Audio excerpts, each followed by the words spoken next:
folks, thank you so much for tuning into this episode of Style Zephyr and Style Zephyr HD. We are on location here in Chicago, beautiful windy city. The weather, it's like 40s, 50s one day, back into the 30s with some snow flurries. We're supposed to get some snow later on, but who knows. We're at the Travell at the Langham on location. They have a very esteemed gentleman with me, Mr. Callum and we're going to talk about some whiskeys and some spirits. So, Callum, thank you so much for being with me on the Zephyr today. Pleasure's mine. Thanks for having me. Not a problem, my privilege. But yeah, let's jump into it. Tell us about yourself, where you come from, and essentially what you like about whiskeys. Well, first off, this is the spot to be doing it. You know, if you're in Chicago, this is, as you mentioned, Travell. It's one of my favourite bars in the city. They do a legendary whiskey sour with Aberlour, of course, Aberlour 12. I've been here for about 6 months, and this is by far one of my favourite bars in the city. I was in California last year, in Silicon Valley. I've been working on whiskey for about 4 years now. And before that, I was at university. I left school at 18 and I took a year out because I had no idea what I wanted to do. I ended up doing interpretation and translation with French and Spanish, so kind of like a linguistic background. There were some marketing courses in there, like as electives and that kind of thing, but I ended up more or less doing like a linguistics thing. It was, I suppose I wasn't really on this road until 2013. I was living in Madrid, in Spain, and I was out my first night out there in the bars. I met this Irish guy called David Lynch who basically changed the course of my life. I feel like he's such a charismatic guy. Nowadays he flies all over the world working for a startup out of London called Line 10 Delivery, and they're an amazing startup and they're growing every year. But Dave is just a super charismatic guy, you know, typical Irish guy, plays the guitar, you know, he's got a great accent. And me and him just hit it off, absolutely hit it off. And he was working for Jameson Irish Whiskey at the time, and they have a graduate program where they have brand ambassadors who fly around the world talking about booze, talking about whiskey specifically. And he basically turned me on to it. And in my last year at university, I remember I was in the top floor of my house in Dunfermline, Scotland, in Fife. It's about an hour north of Edinburgh. I was on the top floor there, and I was texting him, and I was just like, oh man, I really don't know what I want to do. And this was like kind of maybe beginning of January, end of December. I was like, really unsure about what I want to do. And he was like, man, why don't you apply for the Jameson graduate program? And so I ended up making a video, which is on YouTube if people are having it or fancy looking for it. Hey. It's horrific. My mum filmed it. Legend. Especially if it's in HD, then every single pimple, blemish, and everything's an abscess since birth. Shout out to Leslie O'Donnell, mum, for editing that video that got me the job.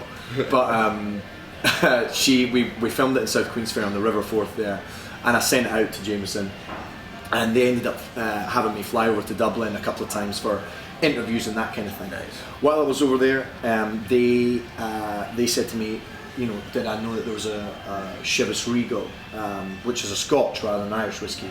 There was a Chivas Regal graduate brand ambassador program, and so I just ended up applying to them, and they were like, this sounds great.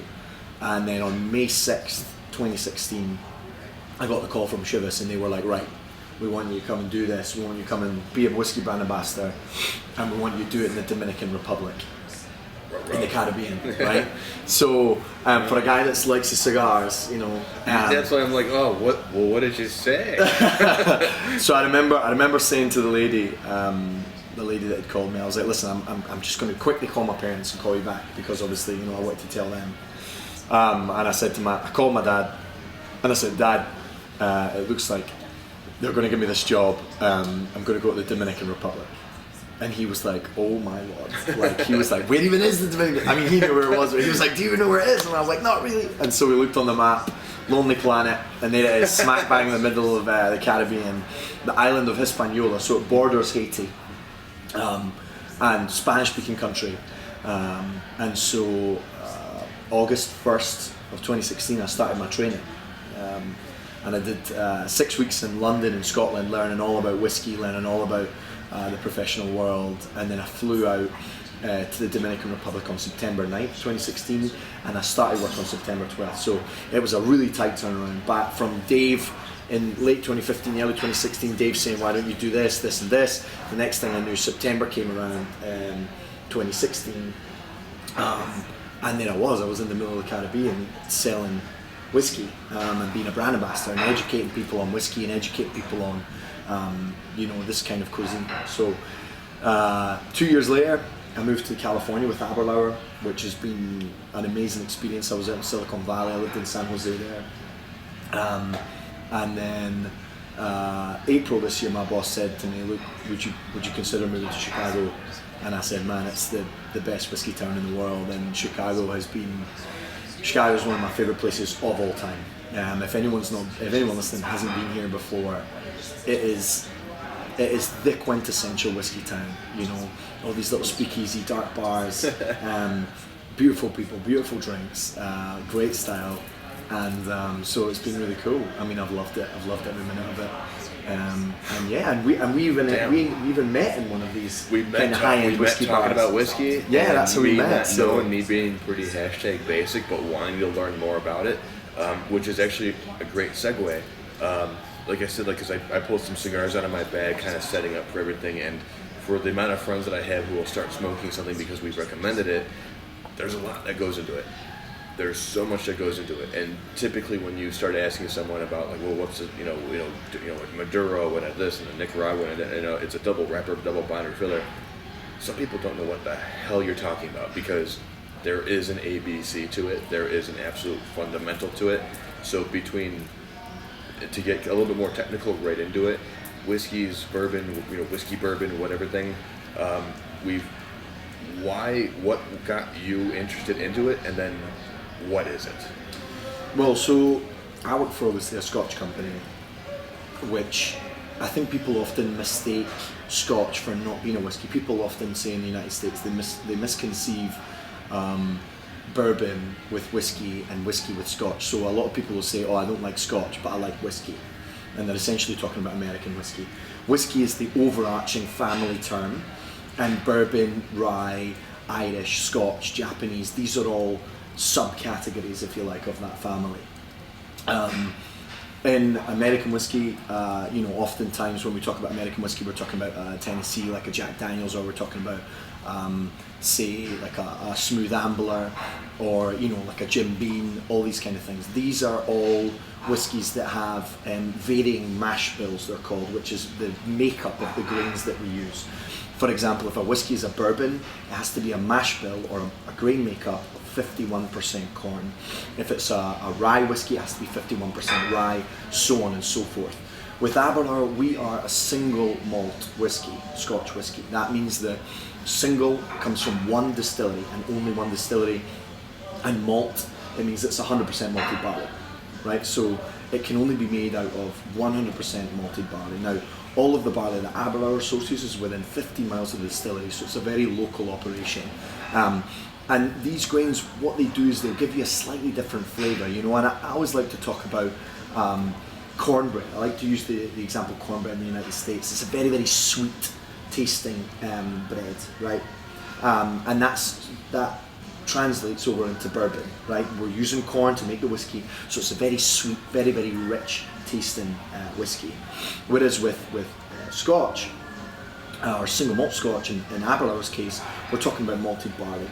So this is barley that we've cultivated and then we've let steep in water for 2 to 3 days. We pull it out and we dry it. And the two ways that you dry single malt are in a kiln or with peat. Okay, and this is kind of where it breaks down for people. A kiln, we can actually do this now. What you can do is you can, if people have got whiskey with themselves back home, you can pour just a tiny wee drop onto your hand there and just rub off the alcohol. And what you'll do is if you smell your hands, you'll get this lovely rich sweet aroma. If you do that with a whiskey that's been dried with peat, you'll get this kind of smoky aroma. Sometimes people say it smells a little bit like the sea or a campfire by the sea, that smokiness. Whereas with Aberlour, we're looking at this kind of rich, fruity and floral sweetness there that comes through on the malted barley. Which is that is that inherent to Scotch then? Because I've just been turned on to it lately. Yeah. A Glenfiddich. Yeah, of course, a 12. It's just pretty ideal with a certain pairing. And when I first started, you got to program your palate for that. So, Yeah. you know, when they start telling you, when I finally understood what the peatiness was, and then when you understand like the fruit, it's like, oh, like there's some apple, there's some pear. Yeah. So if you're going to be getting like those fruit notes, that's going to be more or less inherent more to the Scotches then. Yeah, Or so that depends. I think the fruity notes, obviously, you're always with whiskey, especially across bourbons and ryes and scotches, single malt scotches, and even into Irish and Japanese whiskey, you're always going to get this fruity note there, like a sweetness that comes through. And obviously, with a peaty Scotch, like let's say a Lafroig or a Lagavulin or an Ardbeg, even, you will get slight fruitiness there, but it will be overcome by this smokiness, right? And I know that you have a lot of cigar listeners, so what I always like to say with cigars is that, you know, you want to pick, especially if you're starting out with whiskey and cigars, you want to pick a very, very, very light cigar. Now, you'll know much better than me, but when I was in the Dominican Republic, the way that they explained it to me was the darker the leaf, the darker the cigar, the heavier the flavour. Okay, so we would often look at, if we were going to do a pairing, we would often look at very, very lightly leafed cigars, so like a clearer leaf on the cigar, a lighter colouring, and then like a really intense whiskey, to try and keep them level Sure. level there on a level playing field. And so we would often use the Aberlour which is a cask strength whiskey, exclusively mature in Oloroso sherry barrels. Oloroso in Spanish means odorous or fragrant or pungent, so it had a very, very powerful flavour and nose, aroma. And then we would combine that with a lighter cigar, and it worked really well. And there's almost a synergy there when you do any pairing. I don't know if you remember when we were talking in Drum Bar, but I talked a little bit about how when you're pairing something, there's two ways that you can do it. You can go where the two pairings are opposite of each other, so there's a comparison, okay? Or you can talk about when there's almost like a synergistic convergence there, where the two flavors combine to give you something that's greater than the sum of the parts, okay? So for me, I was always looking for convergent, like two flavors that were going to combine to become greater, right? Same, so we would look at spicy cigars with this Aberlour Abuna because it was spicy, you know, and so that's something that, you know, you should look out for if you're doing these cigar pairings. Is this a combination of flavour, or is it a contrast in flavour? You know, Sure. one really smoky cigar with a really light and sweet and rich whiskey, or is it a really spicy, powerful, intense, rich flavoured whiskey with a spicy cigar, right? I think for my brain at this point, and this is a little bit more of like a common visual, it's speaking of our team Christmas party and drinking, we had I was going to have a ravioli, so between pastas, fish, whatnot, a lighter white wine versus if you're going to just went out for my brother's birthday, I had a big old filet, a darker so wine, a nice red wine. Because, and then when it comes to cigars, it's just like with those darker wrappers, and when most folks will kind of make that generalization of the darker the wrapper means like the more full-bodied it might mean, and it's a big misconception. So if you're going to have like Maduro, which happens to be sweeter if it's from the Jalapa Valley, what have you, I'm going to be more for, because especially when your palate has so much more to learn when you're first starting out, I'm going to be looking more for the synergy. I want it to match. I'm the same way. Because if you have too much of the contrast and your palate and your brain are still being programmed, it might be too much of an overload. Yeah. It's kind of like if you wanted to have like a whiskey or whatnot, and whatever your alcohol is that you prefer to pair a scotch, you know, a wine, what have you. Some folks will like tequila with cigars. Mezcal nowadays as well, you know. Yeah. The heavier alcohol content, too much burn, and you're distorting your flavor palette. Yeah. So to kind of complement it, you're not really. You might be doing yourself a bigger disservice. It's like you can say that like, oh, I drink whiskey and cigars, but if you're not quite sure why, a big thing. So we've got some of the Aberlour with us. As far as for what you might recommend something like this with, maybe even like what were these guys if you knew offhand, and then like what might you recommend with certain of these guys too? Well, all of my cigar recommendations are going to be Dominican. Okay. Right, I mean that's just it's the bottom line for me. not only did I live there for a long time, but I met a bunch of families there who sell cigars. Okay, and so those were the cigars that I learned. I even went to a bunch of cigar tastings. If anyone's ever down there in Santiago, there's a restaurant there. Santiago is the second biggest city in Dominican. It's called Saga Restaurante. And Saga is a restaurant that not only does it have great food, great drinks, but they also have a cigar factory. And so they make their own, or fabrica as they call it down there. They have their own fabrica de cigarros. And so they make a phenomenal grouping of cigars that really pair well with whiskies, and that's something that that's a clientele that they look to, because they're looking to create those pairings in those moments where, you know, a gentleman or a lady will come into the bar and looking to smoke a cigar, and they'll have a fillet, like a steak, or a steak with a good whiskey and a really nice cigar, and the three of them all together kind of converge, right? They all talk about this kind of combination of flavor. But you know, so Sagas, obviously those cigars are really quite nice. Trying to think of anything that might be not from the Caribbean, like a Davidoff maybe as well. Okay, sure. That'll especially pair with the 16. And then of course a much more famous brand like an Arturo Fuentes, like something that's got a lot of body to it. Sure, yeah. The Aberlour 16 is a whiskey that, and we've got some here if you want to try it. Yeah, absolutely. The Aberlour 16 for me is a whiskey that has a phenomenal balance. It's something that you can drink neat on the rocks with a little bit of water and a highball and a cocktail. You can have it with steak. And the reason that happens is that it really finds a balance between flavours of the ex-bourbon barrel, which is something that we use in Aberlour to mature our whiskey, and also the Oloroso sherry barrel. These two barrels will give a lot of different flavours to the whiskey. The bourbon obviously is going to give you these kind of honey, vanilla, citrus sweetness to it. And then the Oloroso sherry, while you're getting sweetness, it's like a spice as well. It smells amazing. Dark fruits like figs and raisins and dates, and these are all the flavours that you're looking at. And that's something that Aberlour is renowned for. I spoke a little bit about the Aberlour Abuna, a cask strength, so up at 59, 60%. We're talking about 120 proof for a whiskey. That's exclusively matured in Oloroso sherry barrels. So this powerful pungent flavour is coming through. Amazing for pairing with cigars. It smells amazing. It's got the sweetness. It's very easy drinking, very accessible, and like I said to you, it's 5 o'clock somewhere. Might as well. But yeah, it's lunch. The sun disappeared, so it's very much like, oh, what the hell time is it? But Callum, we're going to take a quick break. This has been absolutely awesome. Guys, stay tuned with us. We're here at the Travel, the Langham. Amazing place. Callum, thank you so much again. We're going to be hitting this great up after this. Stay tuned.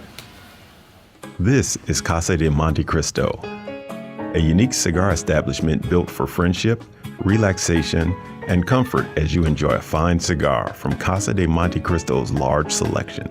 Knowledgeable staff and personalized service will make every customer feel special. They can assist you in your selection from our walk-in humidor or vintage room. Enjoy your cigar in the customer lounges, or join us and become a VIP member and enjoy the exclusive benefits and an enhanced smoking experience.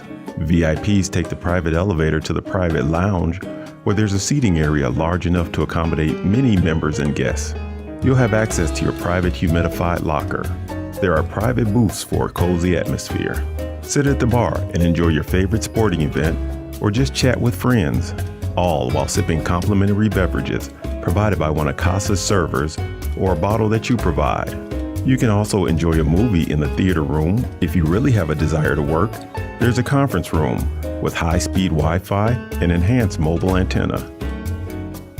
Casa de Monte Cristo is a designed experience for cigar aficionados created by cigar lovers.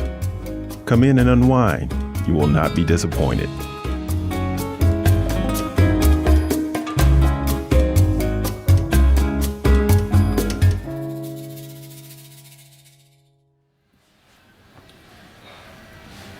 Alright guys, welcome back to Style Zephyr and Style Zephyr HD. Thank you again so much for tuning in.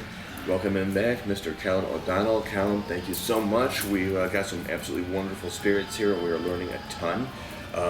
And speaking of learning a ton, if a ton mash, hashtag Mash ton. Mash ton, yes, basic. We're all learning here. So as far as for people that want to get more into it, if they want to learn more about it, what are either your recommendations as far as getting a bottle of something and maybe cocktails if you don't want to do straight, or like you said, an ice cube? I'm generally like a 1 cube kind of a guy, like a big old cube. What are some suggestions you might have?